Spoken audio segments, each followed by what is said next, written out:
Hello and welcome to the Career Success Podcast. I'm Jason Connolly.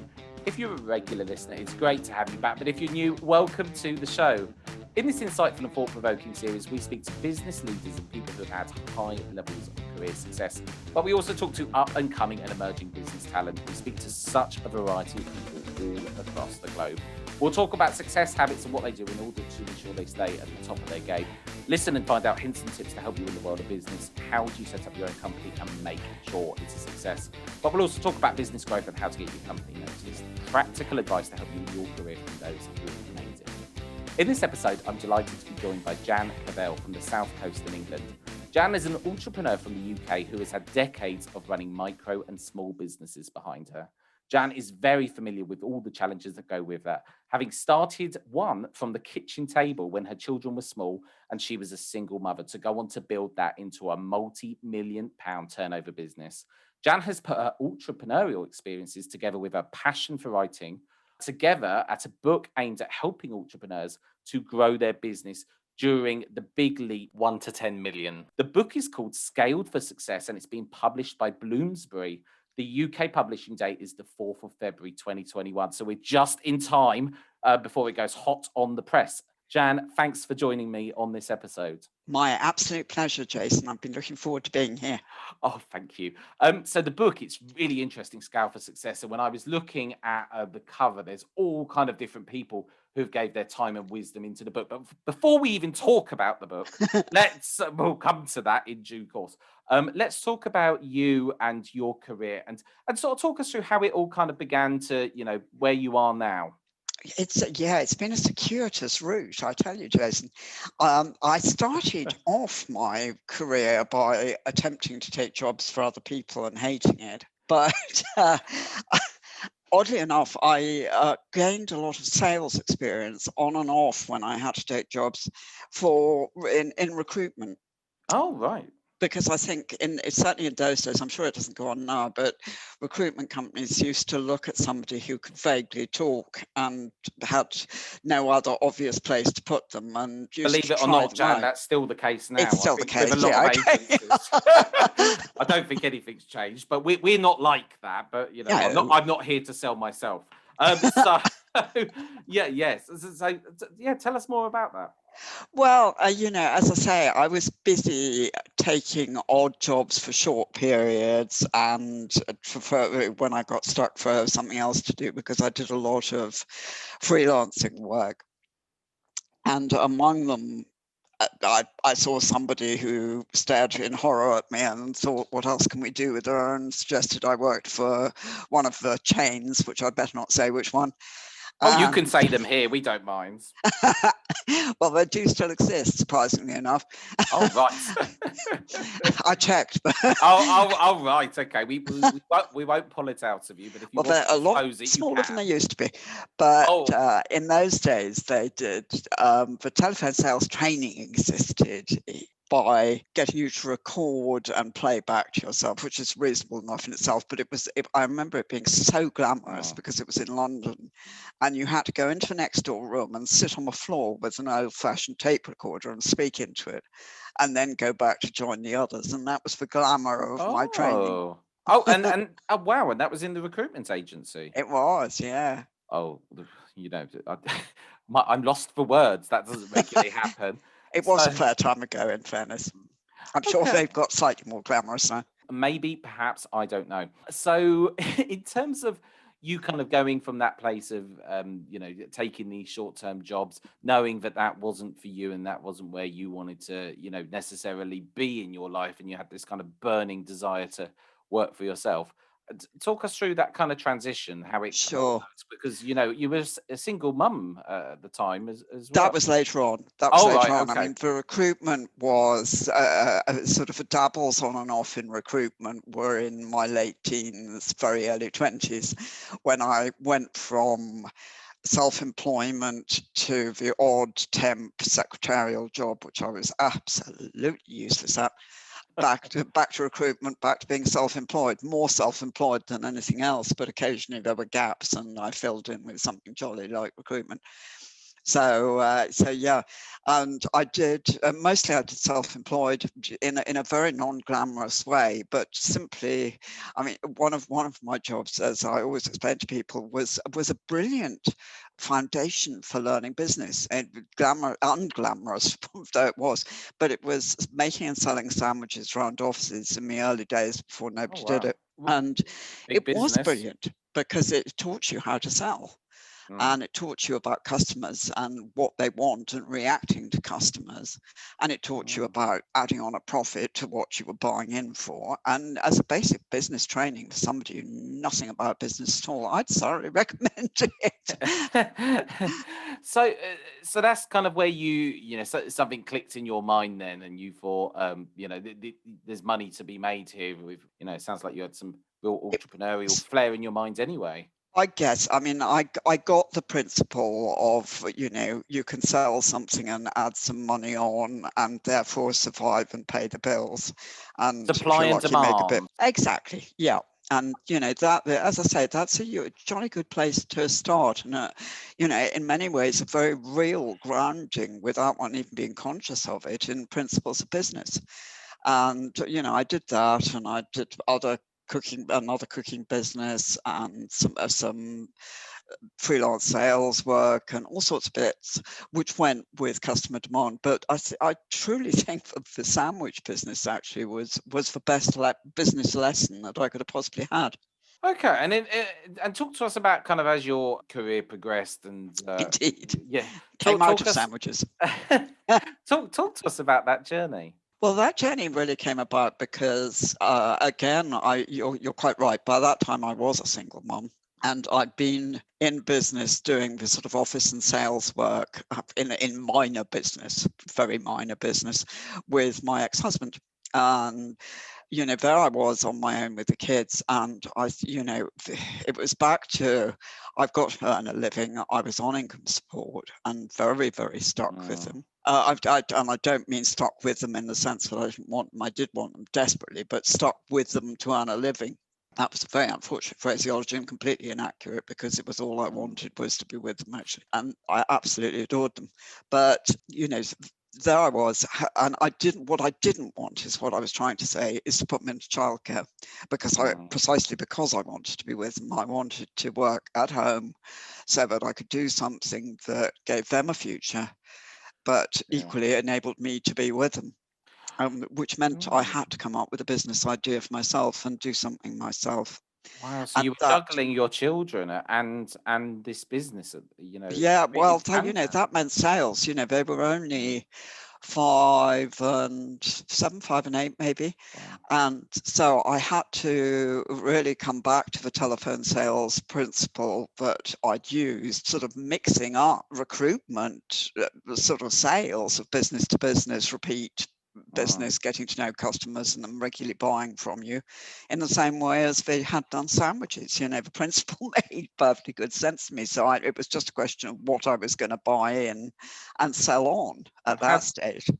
how did you decide that? Well, Because a lot of people now are probably at home, and I know a lot, but a lot of people are probably at home thinking, "I want to start a business. I'm on furlough, and I need extra yeah. income." So maybe you could walk us through that thought process for now. Well, even now, I mean, it was a lot simpler with red tape then, but even now, it is fairly simple to start a side hustle of some sort. I mean, but you can start with something like eBay or Etsy, and I like which that is, term, the side hustle. well, that's what it is. It's Recruitment and great. sales coming out of me again, isn't it? Yeah, I love the phrase, but carry on. But I mean, they're ideal mediums even in lockdown because they're computerized and everything else. Mm, And you can start on that principle of, I buy something, see what the demand is, and start very small, very cheap. Keep a loss if there has to be one at all to an absolute minimum, and see what I can sell for a profit. Begin to study what people are asking for, what are getting bid up for really more than they're of value. right, okay, and that kind of led you into it's a good principle, and it's basic economics, buy in for less, sell for more. Absolutely. And talk us through what did you run with at that stage? Well, I went with furniture because that's what I'd been doing with my ex-husband. Right. Okay.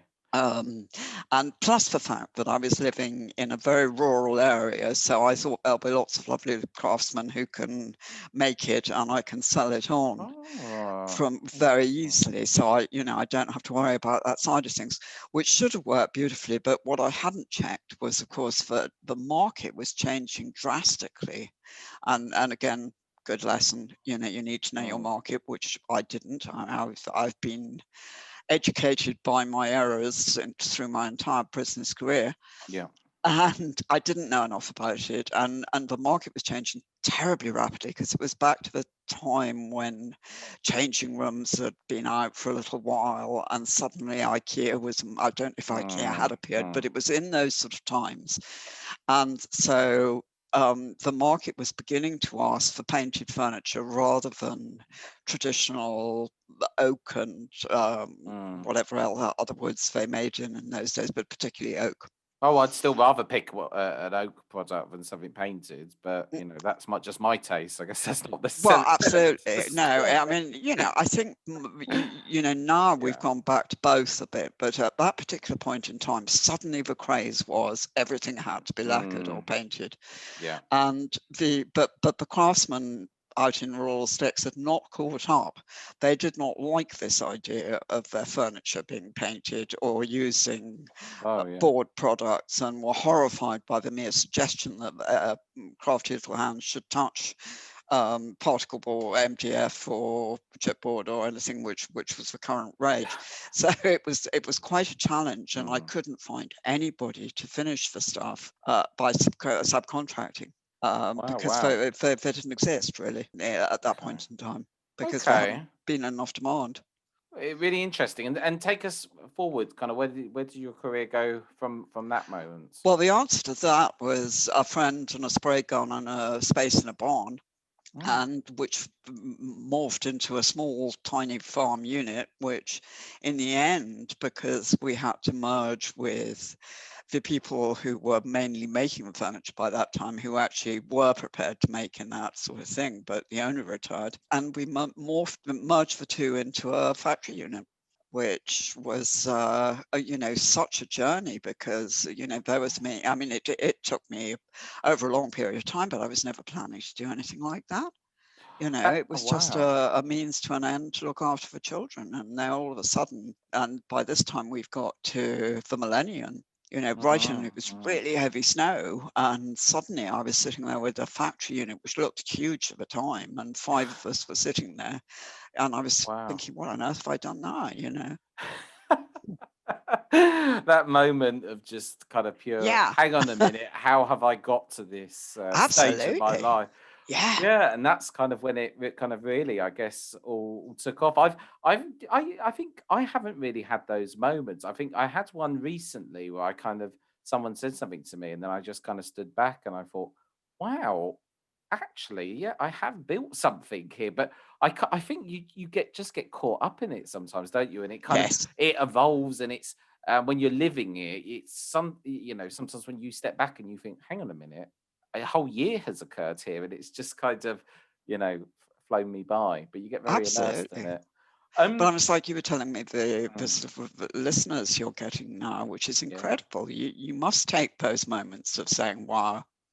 You do, and again, I think even with the kind of success of this show, the whole reason why I really started it was to talk to people about their backstory because there's Mm, so many similar traits. And what I've learned from this show is there's people from so many backgrounds, and lots of people kind of just have that desire within them, and the kind of backstories which I've heard have been absolutely fascinating. I It's bet. I've heard stories of people having broken down completely or run themselves into the ground as I did. But um Oh, I did and that later. oh yeah, oh That's still okay, to come. we, it's it's but yeah, we'll come on to that. But yeah, carry on. I'm absolutely fascinated. I think you're a very good. You tell this story extremely well, Chad, as You're well. very I'm kind. gripped. You're very kind, Jason. Well, as I say, we'd had to take this factory unit on because I'd taken over this other company, and the whole thing was a company. I mean, if you can call a tiny two-man band a company, though he did operate as such. So I'd had to buy it on, which I did on my Never Never, I have to say. Yeah. Anyway, we merged the two because it was practical to do so because of the distance between them, and had this factory unit. And I mean, the factory unit was news to me. I didn't know anything about setting up factory units, which meant, of course, that I also didn't know anything about the cost of setting up factory units. So I was in disastrous financial trouble very, very quickly. Not that there was ever a lot of finance to be had, but this was big time trouble because I'd signed a 10-year lease on the place. Wow. So how did you deal with that at the time? That must Sold. have been... It was the only thing I could do. I mean, I didn't, the children were still small. There was nobody else involved with the business, and I didn't want to dare tell the people who work for me. Did you know, sort of, because again, when I started my business, I was very much by myself, but you were alone, with children at that stage, kind of taking on all the pressures of that, and then having this, financial pressure added to you as well. How did you kind of Oddly get through enough, I that? mean, I found it okay at the time, but I think it all contributed to me wearing out later on. But at the time, I just thought, I was so motivated by the children that there just was no question in my mind. I mean, in fact, I did something absolutely crazy, which your listeners must never, never do. Because I was in so much trouble, I took out a huge loan from the only place I could get it, which is back of a Sunday newspaper. Oh wow, yeah, that must have led to more problems in itself. Well, you'd think, wouldn't you? But it was 10-year, and I think it was something disgusting like 50% interest. Wow. And I did it. It took me for 10 years, but I did it.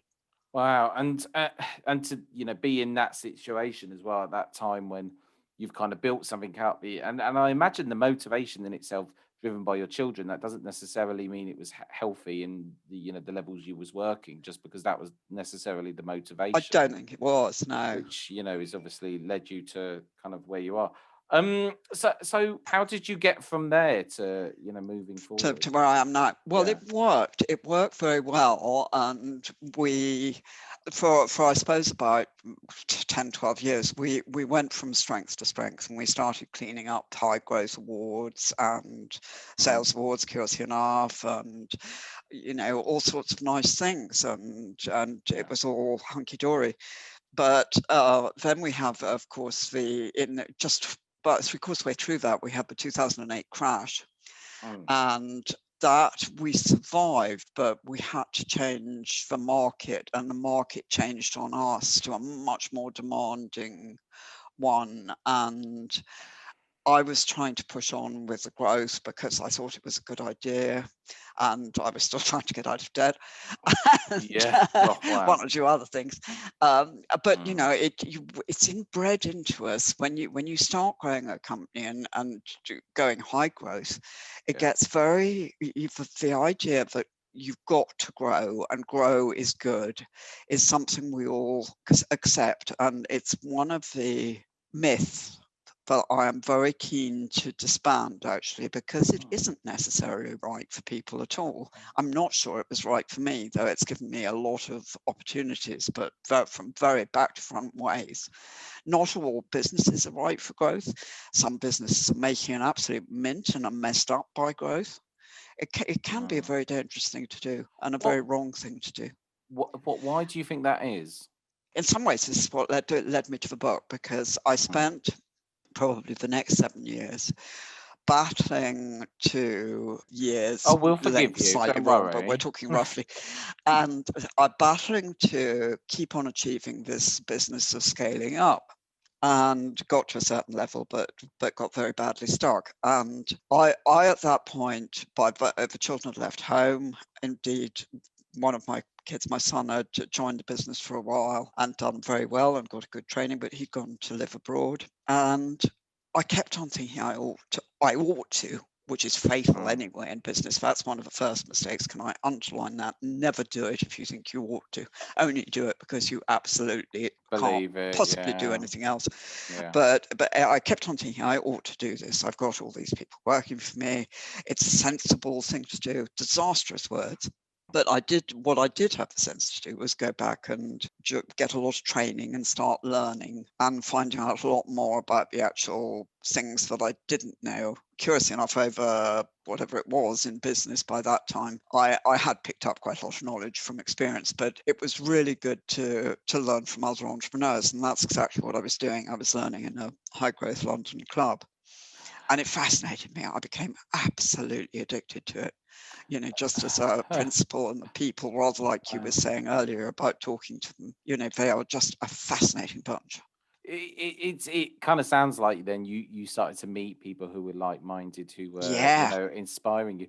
It's so strange you say that, because I started in business, but I didn't know anybody. I'd never had a mentor. I never even, do you know what, even now thinking back, I never even reached out to anybody who was more senior or had a business, whatever, in order to seek advice. And I think, how many shortcuts could I have saved yeah. if I had ever thought of that as an option? But I never thought that, that it never even entered my mind. But I and I know think I didn't. Why didn't you? Do you know? Do you think? I think for me it was, I think it's a thing where my mum had me when she was very young. She was 18 years old, and I think I've always been intrinsically within me. It's always been I've got to sort stuff out, and I think that's come from, I think, partly my upbringing and the fact that we weren't living a life of poverty, but it Mm, definitely, wasn't a life of kind of everything was appreciated. And I think that also I started my business off the back of some really hard circumstances as well. So I think it was, I had mm, to figure it out for myself. But I've made a multitude of, and I don't ever call them mistakes, because I think a mistake is only a mistake if you don't learn from it. I would call it more things that didn't go so right, and but there's a lesson to be learned. I think I've learned from those hard knocks along the way, in order to how to run a business. And it's only been recently, through doing this podcast and through what happened was, I think I got very lonely. So I started my business, and then a lot of my original friends dropped off, because I think, I was losing relatability. I was working long hours. I wasn't seeing yeah. people as much. And then I got to a point where, and I had a relationship that didn't work out as well, but that was probably because of partly the business, but a lack of understanding of my partner in terms of what it actually takes to scale a business to get it to a multi-million pound turnover. So there was kind of a disengage there. But I think for a multitude of reasons, just recently I've started, now I've said, I want to start connecting with people. I'm now starting to listen to all these stories, and it's like, oh wow, I do relate to these people. I now know Yeah. where my place is in life a little bit more. That's right. If you're one And of the gang, you know it. You've come home, yeah, haven't you? you do, and you kind of, you talk to someone and you leave feeling invigorated and inspired. But being at the top of a company is actually quite lonely, because people look up to you all day long and for the I answers, and know. then you get home and you toil, and oh, I don't know what to do. You have all these thought processes, and I've had to change the way that I think a lot as well, because I now have to look at. I always think, well, I have the worry tree, and if, I have a problem, I go down the two paths. Is it something that's hypothetical, or is it something that's real? Because you could worry about hypothetical things all day long. And then I have to go down that thought process. And that kind of takes me to the place where, I can function and do the job, which is, it's demanding. It's hard being in a decision making job all day long. Yeah. Everything has could have a massively beneficial, or equally, it can go a massively disadvantaged kind of thought process. Anyway, I'm waffling on. Now you've got me No, I'm talking about interested. me. This wasn't the intention, Jan.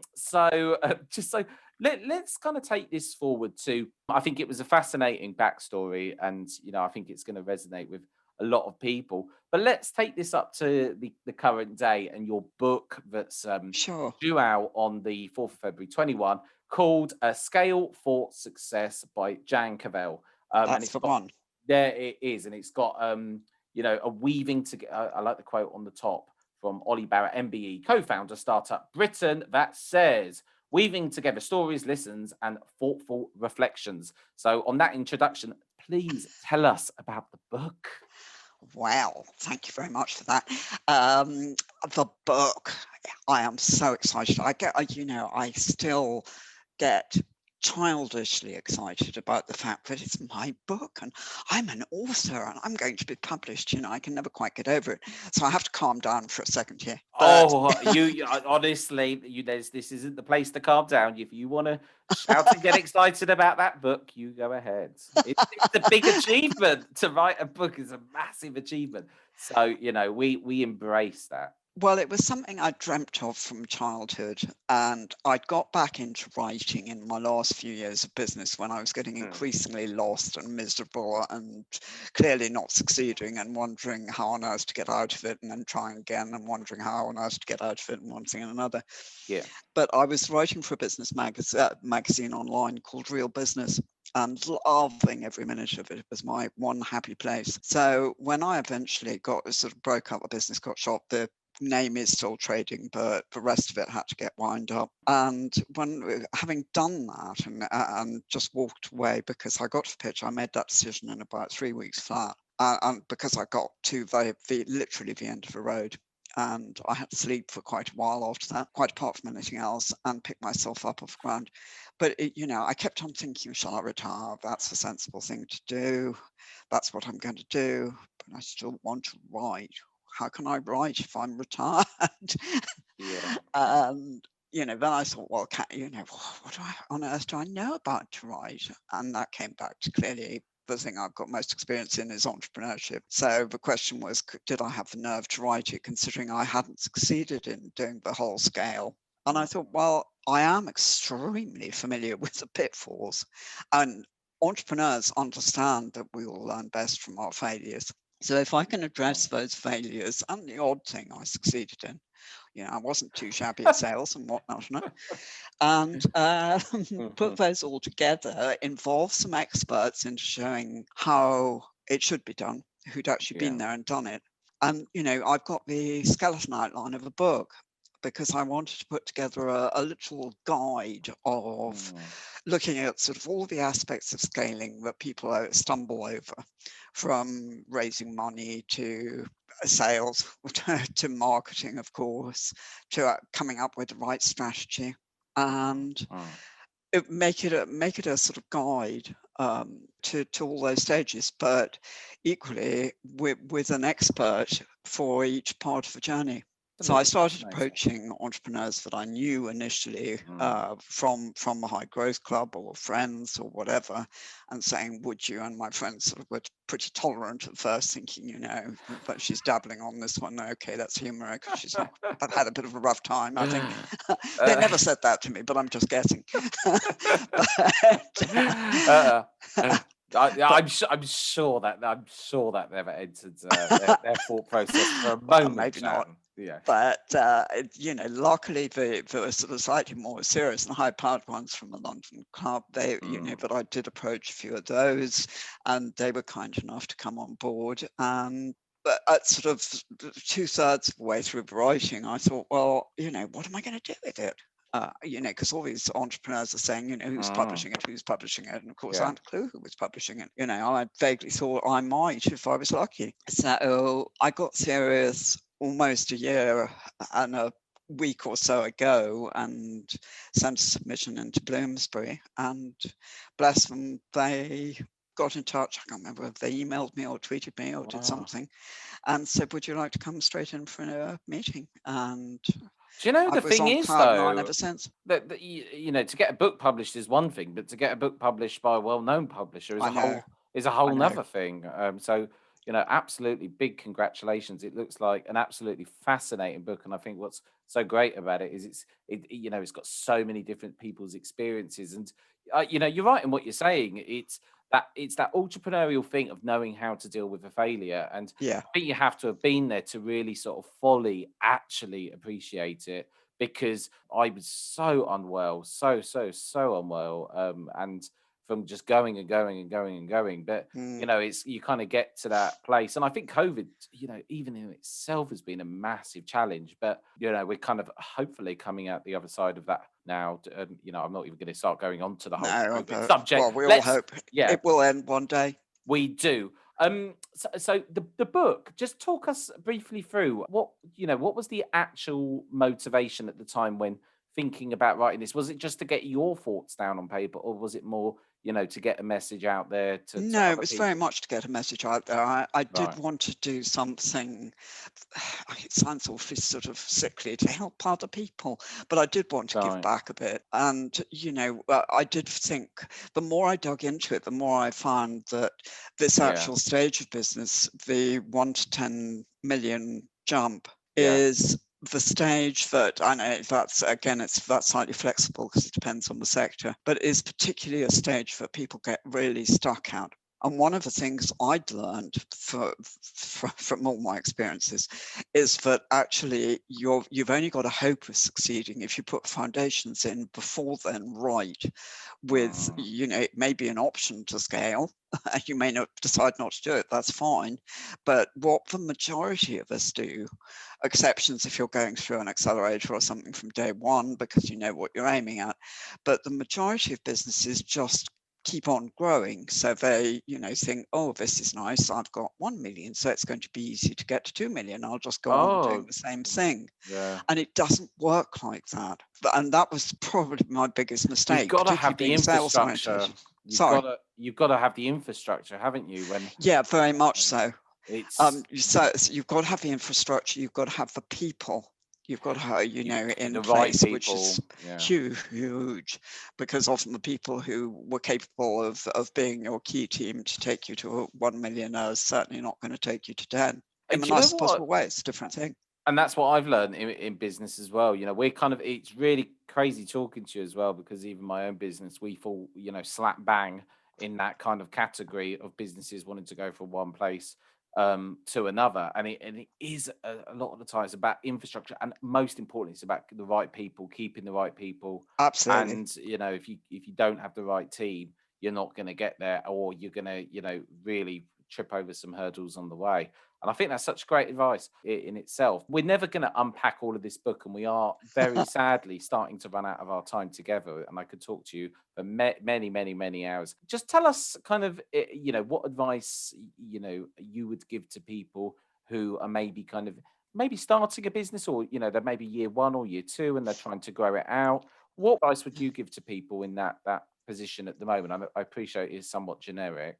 Yeah, absolutely. I mean, I think when you're growing a business of any sort, you know, just you want to be quite forgiving on yourself. It will be trial and Mm, error, as I'm sure you agree, Jason. I do. We all make so many mistakes, and it was one of the things I loved about these people in the book. You've got hugely successful entrepreneurs. I mean, mega in some cases, Yeah. and they all talk about various failures left, right, and center. And it's so reassuring. We all do Mm, it, and mm. that's the first thing that people ought to definitely accept, and so they ought to be very accepting of their failures. They also need to look after themselves, because that's another big failing we have. As you said, we're workaholics. We're nearly all of us, for some reason or another, determined to do it on our Yeah. own, which can be absolutely great, and it can be very mean. We're very prone to self-neglect. Yeah, and I agree with you. You don't. I know this is a somewhat small example, but I'm not going to the gym because I'm too busy, or I'm Yeah, not looking after myself, and I've fallen down those pit holes as well.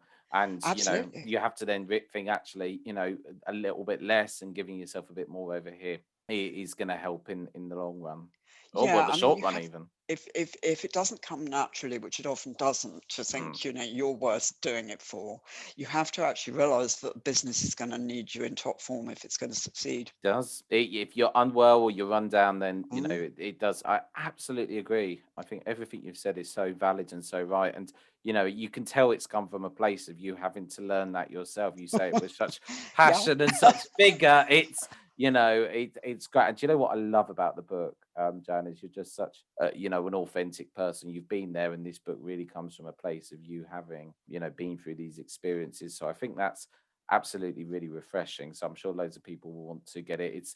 Called Scaled for Success, and it's out on the 4th of February. I'm assuming online, Amazon, it's going to be there. It is online on Amazon. You can pre-order it now from them or from Bloomsbury Direct. So, and where not just Amazon, I'm sure it's on lots of many different websites. Absolutely, but yes. yeah, I'd leap on your Amazon, and if by any chance you like it, please do leave a review, because we absolutely love that, because it moves it up the scale. Really important. It does, and we want to see the scale of the scale for the people who've seen Scale for Success. We want to see it unravel in front of us. Fantastic. If people want to connect with you, Jan, where can they go? Definitely. I would love to hear from any listener who is remotely interested about anything I've got to say, or to read more that I write. And you'll regret that, Jan. You'll be bombarded now. Only kidding. Where can they go to? To jancavelle.co.uk. And that's spelled Cavelle. That's Jan, it. Thank Jan, you. Jan. Fantastic. Thank you so much, Jan. It's been absolutely lovely to have you on the show. Until next time, I'm Jason Connolly. This is the Career Success Podcast. Thanks for listening in. Until next time, goodbye.